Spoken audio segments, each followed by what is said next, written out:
o doutor Antônio, que vocês conhecem, parceiro da Record, um dos mais experientes médicos respeitados desse país, que num momento como esse, falei, doutor, o senhor tem que estar comigo. Doutor Antônio, quais são a fumaça, quanto tempo um ser humano, essa fumaça, por exemplo, que está aqui, que nós estamos fazendo uma simulação, é um gelo seco, e já é forte, a gente até engasga. Exato. Quanto tempo um pulmão aguenta a respiração de uma fumaça de incêndio?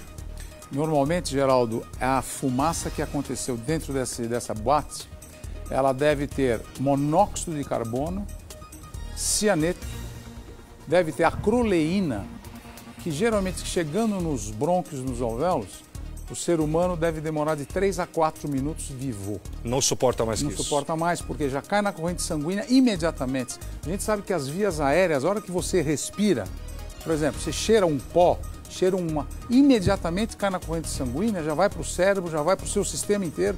E tem um agravante muito sério. O ar, o gás que você respira vem junto com partículas de fuligem que ajudam a entupir, inflamar e o pulmão começa a sangrar. Em menos de 5 minutos, muitas vezes o ser humano tem asfixia, porque edemacia, fica tudo inflamado, não tem como o ar passar. E você perde os sentidos e você morre, às vezes, até de outras causas, como arritmia cardíaca ou espisoteamento. Nessas coisas a gente observa muito isso. Eu que trabalhei mais de 20 anos em UTI, e UTI de trauma, UTI de pacientes graves. A gente entubava os doentes no chão quando chegavam no pronto-socorro do Hospital das Clínicas. Aliás, eu queria dar um abraço a todos os meus colegas médicos aí do Sul, que com tanta ênfase, com tanto amor e tanto carinho, os bombeiros, os paramédicos, os enfermeiros, que tentam desbragadamente salvar quem está lá nas UTIs. Queria dar um abraço em todos vocês, parabéns pelo serviço que vocês estão fazendo. Mas, Geraldo, cuidar de um paciente com asfixia por queimadura é uma das coisas mais graves em medicina. Então, eu digo que esse balanço geral que você está fazendo hoje aqui na Record é um serviço de utilidade pública para que vocês, donos de boate, cinema, teatro, igreja, escolas, os nossos filhos estão numa escola agora. Falou tudo. E se acontece uma coisa dessa, uma grande coisa péssima pode acontecer conosco. O presidente dos Estados Unidos, o Obama, fora agora essa lei contra os poderosos que geram bilhões e bilhões de dólares com fuzis, armas, etc. Ele falou o seguinte agora, que em muitas escolas, vai ser lei nos Estados Unidos, que as escolas, diretores, os funcionários vão ter que ter instrução de segurança para emergência. Já é ordem dos Estados Unidos. É que a coisa lá funciona. É verdade. Lá a tragédia bate, mas funciona. Aqui não, que bate, sangra, morre. Então tem que morrer 231 para balançar a coisa. Porque enquanto vai morrendo, morre... Desculpe falar desse jeito, mas é assim. E as grandes mudanças desse país, todas elas foram passadas sangue. É verdade. Todas. Teve que morrer uma humanidade, um país, uma nação. Aí muda. Então, e agora, senhores políticos? Estamos com 231 mortos. Poderia, senhor deputado, se é sua filha, seu filho. O senhor podia estar lá agora. Então, o senhor que está aí em Brasília agora, movimente-se Brasília, para que alguma coisa seja imediatamente nessa questão de boate, cinemas. Estou falando de cinema em São Paulo. Tem cinema e teatro podre em São Paulo. Eu estou avisando. Doutor Antônio, voltando aqui com o nosso médico. Doutor, voltando a falar a respeito da fumaça. Posso falar uma coisa?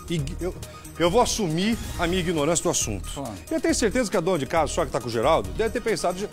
Ô, doutor, eu pensei que a pessoa, que era o cheiro da fumaça, que zonzeava a pessoa, que tonteava a pessoa. Você está entendendo, meu telespectador? Ele vai explicar. A fumaça entra... Então, é assim, a fumaça tem gás. Esse gás tem várias substâncias. Ele tem monóxido de carbono, ele tem cianeto, ele tem dióxido de carbono, ele tem acroleína, ou seja, aquela fumaça que você está inspirando tem muitas substâncias químicas. Essas substâncias químicas, junto com as partículas que você está inspirando, estas partículas dentro do pulmão inflamam todos os brônquios, bronquíolos, alvéolos e começa a haver uma inflamação progressiva dentro dos pulmões. Essa inflamação pode ficar 10, 14 dias em ação, em andamento. Não é aquela pessoa que saiu, respirou essa fumaça, foi embora para casa que não vai ter problema. Pode ter problema nos 5 a 6 primeiros dias depois que inalou esta fumaça. Então, esta fumaça, agora você tem uma bronquite, uma bronquiolite, uma tosse produtiva, podendo até parar numa UTI. Então, é isto que acontece quando você inspira, inala esse tipo de fumaça, que é uma fumaça diferente daquela fumaça que você fuma quando está fumando um cigarro. As proporções das doses... O cigarro, quando você inala, tem 5.000 substâncias tóxicas, mas em quantidade muito menor. Essa fumaça que a gente mostrou, que sai deste material aqui, é uma fumaça escura, que tem um odor horrível e automaticamente fecha as suas vias aéreas. É muito rápido. Em 2 minutos você não consegue mais respirar. E isso chama-se asfixia. Doutor, tenho 2 perguntas. Balanço geral ao vivo. Eu quero que o pessoal do Sul, a gente tem uma audiência lá, daqui a pouco nós vamos com o apresentador do Balanço Geral lá de Porto Alegre. Tá? A gente vai ao vivo lá com ele. Doutor, uma das sobreviventes me falou o seguinte. Falou, Geraldo, muitos beberam. Claro. E boate, o cara não descansa nem o copo. É verdade. O cara tá aqui, ó, tá conversando, pá, e vai. E vai, e vai, e vai. Enfim, a bebida alcoólica, se ele já tinha bebido já há mais de 40 minutos, 1 hora, pode ter contribuído? O que o corpo responde diante de uma tragédia como essa, inalando fumaça e já estando alcoolizado? O álcool, geralmente, ele deprime o sistema respiratório e cardiovascular. Então, dependendo da quantidade de álcool etílico que você tem na tua corrente sanguínea, você numa fase de trauma e acidente grave e agudo como esse, o álcool pode dar 3 coisas no seu organismo. Primeira coisa, arritmia cardíaca. O álcool predispõe à arritmia cardíaca, ou seja, o coração começa a bater num ritmo anormal. Segundo lugar, o teu sistema nervoso fica com reflexo diminuído. Então, ao invés de você correr para um lado, com o efeito do álcool, você pode fazer coisas que você não faria se você estivesse lúcido. Por quê? O seu reflexo diminui muito. E número 3, você pode ter alucinações, quadros psiquiátricos graves como síndrome do pânico e outras alucinações. E aí a reação... É pior tudo. Então você não está sob o seu estado natural. E o álcool atrapalha em muito essas situações. Geraldo, você me dá licença pegar uma Claro, nós estamos conversando aqui, fica à vontade. Godoy, nós estamos numa... Por favor. Muitos estudantes morreram trancados no banheiro. A minha pergunta é, depois que o senhor explicou muito bem, didaticamente, toda essa situação. Obrigado. Qual a diferença entre inalar essa fumaça dentro de um compartimento fechado, como era o banheiro, e no aberto?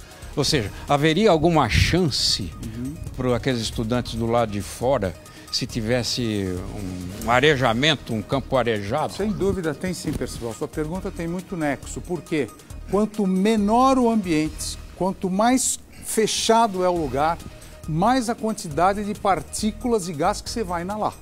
Então, se você pode ficar lúcido 5, 6, 7, até 10 minutos no ambiente aberto, no ambiente fechado você tem muito menos tempo de sobrevida. E por isso que uma das grandes coisas que a gente faz no Hospital das Clínicas, o Hospital Geral de Trauma, é pelo menos ensinar o corpo clínico e o corpo paramédico a como não sofrer essa agressão para tentar salvar os outros. Então sempre quebrar a janela, abrir porta. Estou falando alguma besteira, instrutor? Tem que quebrar tudo para o ar entrar, para você respirar e tentar salvar as pessoas.